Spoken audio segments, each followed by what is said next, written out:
While you're reading this disclaimer, don't forget to subscribe, tap that like button, and adopt a cute kitten because they're so cute.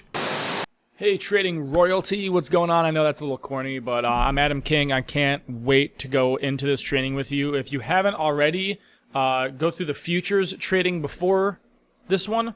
The futures training, if I didn't pronounce that right, the futures training is really basics if you're not familiar with any trading whatsoever and you want to know like why futures instead of options or stocks or Forex or any of these other vehicles that you can use to trade in. But this is going to be a very fundamental training. Again, if you haven't traded a dime or dollar, this is going to be for you. This is going to be all the basics, all price movement, what candles are, what a wick part of the candle is, all the way up to indicators, and ultimately the strategy that I use to trade to make a bunch of money, which is great. So before I get into everything here too deep, I like to preface everything here with just a quick notice. First of all, if you're watching this on YouTube, click the link in the description to access the free members area so you can get access to all the slides for all these videos on any of my free courses, all of them. So slides, PDFs, guides, any checklists that I have available in these free courses, any other resources that I mention in these resources, and also when you sign up for the free members area, you get notified of when I go live on my live free trainings. So if you want to look over my shoulder while I trade, it's a great opportunity to do that. Again, just sign up for free at the website. Link is in the description. The other thing I will say is, again, none of these videos are financial advice. I'm not a certified professional accountant or a lawyer or anything like that. So again, this is just purely for educational, and this is not any kind of advice as far as that goes. So who am I? I'm a husband, father, entrepreneur, and financial trader. I own, first of all, a marketing agency, which is where a predominant amount of my income comes from. And that marketing agency has generated over $100 million for my clients. I think I've managed somewhere in the realm of $20 million in ads over the last, almost decade, at this point that I've had the agency. I love gaming. I play a lot of video games. So you'll probably get a hint of that as we go through the actual training. Technical, but also like having fun. I love traveling. I try to take 6 vacations per year, as it says here.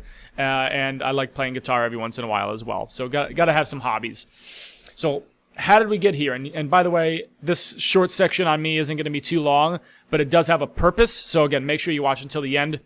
There's going to be a very specific story that I go into here. So why did I get into trading? At first, I saw the income potential through a colleague of mine. He actually came from the same marketing background that I had, and he's actually made 7 figures in a day trading before. So I was so impressed by that. I was like, oh my God, I got to see what you're doing. Obviously, you know your stuff. So let's figure out what's going on here with that, right? So I wanted to retire early was my personal goal. I tried options, which is what he was doing. I did Forex. I tried automated trading bots. I ended up trying to outsource my trading, and I got scammed for $125,000. And ultimately, I went back to manual trading. And I'm sure if you've already watched some of the other videos on my channel, I go into the stories and hit in more depth about all this kind of stuff, and I'm sure I'll drop some more hints throughout this video series as well. But it wasn't a good time, so I went back to manual trading. Crazy thing is, even when I was making profits, whether I was automated trading Forex or I was manually trading Forex, I had to worry about offshore brokers not allowing me to withdraw my profits. You see, a lot of these Forex fake gurus online, quite honestly, just again being real blunt here, even if they were really trading, the only way to make really good money in the Forex market particularly is you have to have higher leverage, 1 to 500 leverage. Sometimes I've seen brokers at 1 to 1,000, 1 to 2, 1 to 3,000, which is insane, right? A U.S. regulated Forex broker's max leverage is 1 to 50. That is it. That means you will make 1/10 of what you would make on an offshore broker. So why would you use them? Well, your funds are secure, more than likely, in a U.S. regulated broker. So this is one of the big reasons why I don't currently do Forex. If I end up going back and testing out some stuff in Forex because I want to trade the overseas markets, not on the New York, exchanges or anything like that, where the New York markets aren't open, I want to trade at weird hours at night or something like that. It's better than playing video games on my phone. You know what I mean? Mobile apps can be a big waste of time, right? So might as well open up a trading app, right? If I ever do that again, I don't think I'd put, more than a few $1,000s into a Forex account. Why don't I even bother with that now? I switched to futures. I switched to futures trading and only on US regulated brokers, so I knew my funds would be safe. But my true motivation occurred after tragedy struck. What happened was my wife ran in one of our businesses and had some major health challenges, and we ended up having to shut down the business. This meant that she had a complete loss of income. This meant that we had to refund 6 figures to those clients. This meant that I didn't know if we were going to have money for any medical bills that were potentially upcoming with emergency surgeries or anything. But after months of tests, trying different medications, a ton of struggles, but I won't go into, we luckily got a diagnosis, and although it wasn't terminal, it still altered our entire lives. It was definitely a heart skip a beat kind of moment, hold your breath kind of a moment. And, even since finding out, what the deal was, it's still a daily and weekly and monthly struggle. And that ultimately lit the fire under my butt, right? So, what doesn't kill us makes us stronger, right? So all these things that I went through, instead of being resentful and angry, which I was for a period of time, again, we're all human, right? I had to come to a place where I realized that, man, I have to have gratitude for this moment, because that was ultimately the fire that got lit under my butt to go and try really hard at financial trading, make it work, because who knows if I was going to need hundreds of thousands of dollars for a surgery for my wife or something like that. Again, this is unfortunately America. All the Canadians are kind of probably snickering at this right now. God, the Americans, you live in a backwards system, right?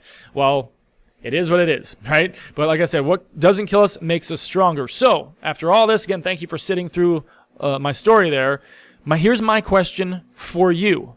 Here's my question for you is, what is your intention? What's the reason you're even getting into trading? Well, Adam, I don't care. I just want to know how this works. I want to make money. Okay, but if you don't know your intention, what are you doing? You're not going to actually succeed in anything unless you know where you're going, right? So is your intention you just want to learn some skills? You want to learn some new skills that you can maybe take throughout your career. If something happens with the job, something happens with your entire industry getting wiped out by AI. I know a lot of people are freaking out about that nowadays, right? Do you want to actually have another backup plan, like some kind of a backup plan, another income stream, right? So again, technology and tools may change and adapt, but learning how the market moves and how to take advantage of it is a skill that cannot be taken away. So again, learning a new skill, super important. Do you want this for supplemental income? You're looking for a side income to help pay bills, something to do in retirement. You want to save up for the new car, the new home, the vacations, etc., all those things faster by doing this? Possibility. Full transparency, 97% of retail traders lose money. Are you crazy like me and you want to be part of the 3%? It's okay. We can get to how that works, right? But ultimately, you need to be committed here, right? Especially if you want to go into this last category, full-time trader. If you want to make this a full-time career, it's going to be the same skill sets as part-time as full-time, as supplemental or legacy wealth building kind of income, right? At the same time, the mental game, the mindset that backs up the skill set is vitally important. It is more important, I could say, than the skill set. You'll learn just in this series of videos. And do I have courses in coaching? If not already, by the time I'm releasing this video, I plan on doing that eventually. So click a link somewhere in the description. I'm sure we're gonna have something somewhere down the line, right? Sure, that's one thing, but at the same time, it's like, no, you gotta realize that in order to make this a full-time thing, mindset and the community and having a somebody else to lean on and use their experience is going to be vital. You can learn the skill sets just from this free video series. Never buy anything from me or from any other online trading coach or anything like that and make money. So by the time you finish this free video series, you'll have enough information where you should be able to take it and go, make some money, right? That being said, getting one-on-one training, group coaching, going through more detailed courses is definitely worth it as well. So again, look into that. Whether it's me or someone else, I don't care. Just go and get the results. That's what I'm here for. Just get the results. So here's a question that I get asked is well, why trading? Adam, you've already done marketing, so why not have other businesses? I've done that. I've started e-commerce businesses. I've started my own information product in various other coaching businesses in other markets. I've partnered with different lead generation companies, performance marketing agencies. I've done a lot of different things in business. I'll probably get more into real estate and short-term rentals. I'll probably do some brick and mortar businesses and invest in those, because I got to always have my hands in something new. I like learning and stuff, right? At the same time, why was trading the most natural next step for me and what might be for you? The first set of pros here I'll go over is time leverage. For me, if you want to make $100, it's the same skill set as you want to make $1,000. Could that be $100 in a day or a week? Sure. Could it be $1,000 in a week or a day or a month or whatever? Sure, absolutely. For me, I've had days or weeks where I've made up to 20 grand. 20 grand in a week. That's great, right? So I only did that in a few hours a day for 4 days in a row. I averaged about 5 grand a day. It was awesome. As a matter of fact, yeah, I did that in 4 days. 4 days, 5 grand a day, 20K. Awesome, right? So a lot of time leverage, because again, I only did that in those 4 days, and the trading time in those days was less than an hour. So 5 grand for an hour work, again, no promises, no guarantees or anything like that. That's, a very small percentage of all the people that trade will ever reach that. At the same time, there's a possibility for that, for anybody, right? It's still a possibility, right? I don't know a lot of people that could make 5 grand a day. I'm not going to go to school to be a doctor or something to eventually, get myself in a bunch of debt to eventually maybe have the opportunity to make that much, right? So the next thing is financial and skill leverage. So again, it's skill leverage. The same skills that I'm learning to make $100 a day can make me $1,000 or $10,000 a day, right? It's scalable. So that financial and skill leverage is pretty awesome. Next thing is no boss. Again, I haven't had really a boss. I've got clients. That's kind of like having a boss in a way, but I haven't had like a real boss for such a long time at this point that I don't like other people controlling my schedules. I don't want to have to answer to anybody about why I'm, taking a day off, and that kind of stuff. I can control my schedule, and I don't have somebody breathing down my neck. And again, no clients, no customers, no coworkers. It's not a product-based business where you're worrying about inventory and other overhead and shipping and other logistics and all these other things. It's doable. And then finally, fun. This is kind of like a video game to me. So if you're watching this and you're at least a little bit of a gamer, you play some mobile games, or you were a video gamer growing up, whatever it might be, you might enjoy this and be like, man, I can't wait to level up my character today, level up my bank account or my trading account today. It's that kind of a mindset. But here's the thing that a lot of traders won't actually go into. They won't actually go into the actual cons instead of just the pros. So like they're going to talk to you about all the great things, and they'll show you the Lambos and all this other BS, right? At the same time, they're not like, well, here's the downsides. Here's what most traders will not go into. It's still a job. If you want to make money this week, you have to work. You have to get up and work this week. And you're like, well, Adam, I do that at a job. True. But if you're used to having an employee mindset, I want to expose you to the world of being the employer type mindset. I want to earn a certain dollar per hour, right? At the same time, there's only 24 hours in a day. So how can I expand what I do? Well, if there's labor that's involved and it's not outsourced to AI or anything, I need more people. By having more people, employees, freelancers, contractors, whatever it is that are working for me, we can get more done in a day.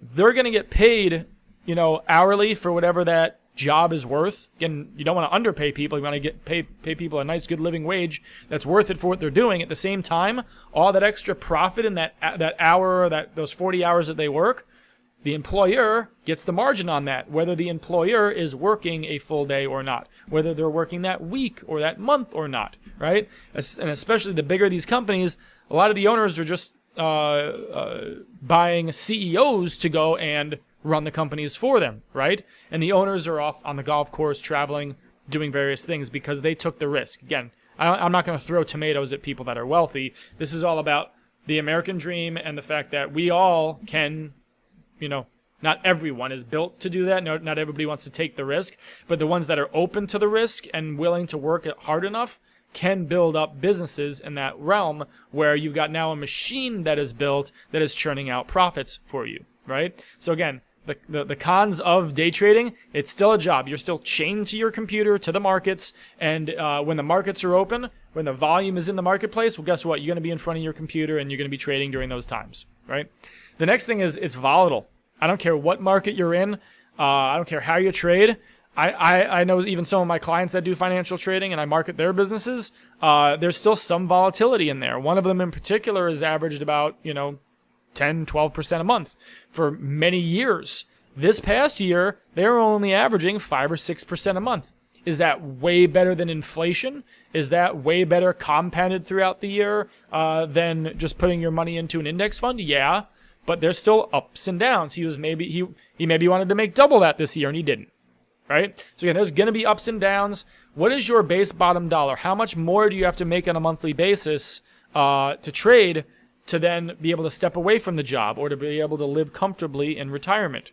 Right? With inflation and all the expenses people are going through, a lot of people are like, wow, I had this big nest egg and I thought it was going to be enough for retirement. Man, I might have to work another 5 years and just keep adding to that retirement fund number just so I can have a nice retirement. If you want to travel in your retirement, do you want to go take a road trip with peanut butter and jelly sandwiches or bologna sandwiches and a couple of bags of chips and road trip it and that's your vacation? Or do you want to go to a nice luxurious or at a minimum comfortable resort, right, where you fly there, you're not driving, cross country or something like that? There's definitely levels to that. Right, so what's that goal there? And then again, getting back to what's the base bottom dollar, you need to make not just your base of what you need to have in terms of income, you'll need to be a certain percentage above that because you're going to have some bad months, some good months. You'll still have to pay taxes on your earnings. And there's benefits, by the way, if you didn't watch the futures course, there's benefits in terms of taxes on your income trading futures, which is great. At the same time, a lot of people that get into this take it with an employee mentality where it's like, well, man, every month I'm going to make this 10 grand. And then they have a month where they're break even or even only 5 grand. And they're like, oh my God, how am I going to pay bills? Right? So you want to have a nice nest egg of between 3 and 6 months of your salary saved up before you're leaving any jobs. Again, not financial advice, not career advice. But this is what I do is have a nice nest egg put away. And this way, again, like work your career as long as you want, as long as you can. Right? And then keep padding that retirement fund. Right? I like having multiple streams of income. Again, my agency, other businesses, getting into other real estate, to have cash flow there. It's all great. And I love doing some amount of work. But do I want to retire maybe by the time I'm 50? Sure. That'll do, right? So again, volatility, you want to take into account all that. And then finally, stress. A lot of people they can't deal with the stress. And this is one of the big reasons, again, why I go into mindset and not just the skill sets. Most people can't deal with the ups and downs, the emotions, the discipline. Most people are going to lose money. What makes you different? What makes you different? You need to have guts in this. And again, I want to teach you the skill sets as well as how to survive all the ups and downs that you'll experience trading. It's inevitable. It's going to happen. There's different seasons. You might have 5 great years in a row for all we know, and then a bad year, right? How do you deal with that emotionally? How do you bounce back? So the next thing you're going to probably be asking yourself is, Adam, how much time do I need to have? How much money do I need to have? Time-wise, I know people that trade 20 minutes a week, 20 or 30 minutes a day. I personally like to trade somewhere between a half an hour and an hour. Some days up to 2 hours. If I'm again going hard at it that day, or if I wanted to hit a goal, or I wanted to make sure that I got to play a trade place that day or whatever, cool. Some days if I ain't doing anything else and it's agency work slow or whatever, and it's just like, you know what? I don't mind trading, honestly. I won't mind trading for 2-3 hours in the morning, take a long lunch, trade for another 2 hours in the afternoon. Again, like you have the option to do that, or you have the option to do 1 trade a week. You know what I mean? Also, what's your startup capital? You got $1 million trading account, $50K, $1K, or $100. Again, $100 is small, but you can technically do futures with only $100. I don't recommend it. I'd say at least $1,000, if not a few thousand, in the trading account itself. Plus, if you're going to buy software, indicators, coaching, courses, anything else, you want to have some kind of a budget for that. Which, by the way, if you're investing in yourself, there's tax deductions for that, right? But everybody is different. Hence the picture with all these people that I forgot. It's a stock photo that I forgot to switch out. But anyway, everybody's going to have different goals, and no matter what your capital level and how much time you have available, there's options for you, including prop firms. OPM means other people's money. Prop firms allow you to, basically rent an account of 50 grand. The account could be $100, $200 a month for you to rent a 50K account. Now, there's a lot of regulation and there's a lot of rules associated with prop firms. And me personally, at the particular time that I'm doing this video, I've never touched them. I'll probably bring on an expert that's been working with prop firms for 5 or 10 years to come on and do training in that regard. But I personally don't touch them because I have my own funding and capital to just deposit that in the account and go from there. So again, skill set versus mindset. Skill set is something you're going to obtain through time and practice, while the right training with the right training, resources, and community. The great news is you can learn without risking any of your own capital, and this is called paper trading. We've got something called replay mode that I'm going to show you, where you can basically rewind the charts, hope not look at it, just hit rewind, so you're not, well, I know it's going to go up. Darn, I shouldn't have looked at the charts. You can pick a date and just go to that date and then click on replay and try and ignore it and not even look at it, right? So you can basically step up to the plate and take practice swings all day long without risking any of your own capital and getting in that that practice, before you actually risk a single dollar of your own capital. And then finally, mindset. Again, this is what gets underestimated. I can't say this enough. Once you start using your own real funds, your own capital or prop firms, emotions start to kick in, especially if you go on the full-time side of things. You get into fight or flight, FOMO, FOBO, fear of missing out, fear of, of course I forget what FOBO is, fear of, whatever. Shiny object syndrome, distractions. There's so much more that can affect your trading. And this is why, again, a community is a major part of many traders' success. So again, keep that in mind. So again, let's dive in. Again, I hope you enjoyed this introductory video. I hope you've got some of your own goals written down. Write down if you, if you're wanting to do this part-time or full-time, if you're looking to do this on a swing trade basis where you're only maybe making one trade a week. It's more of a long-term kind of a trade, multi-day trade, or if you're going to be just scalping on a daily basis like me. And if you're not sure, I don't know if I have it at this time, but I'll try and remember to come back to this video. I plan on making a quiz to kind of give you an idea of like which direction you might want to go in based upon how much time you have, how much experience you have or don't have, how much money or capital you have to invest in trading. I'm going to have some kind of a quiz available for that. So again, check the description down below. With that being said, we will see you guys in the next video.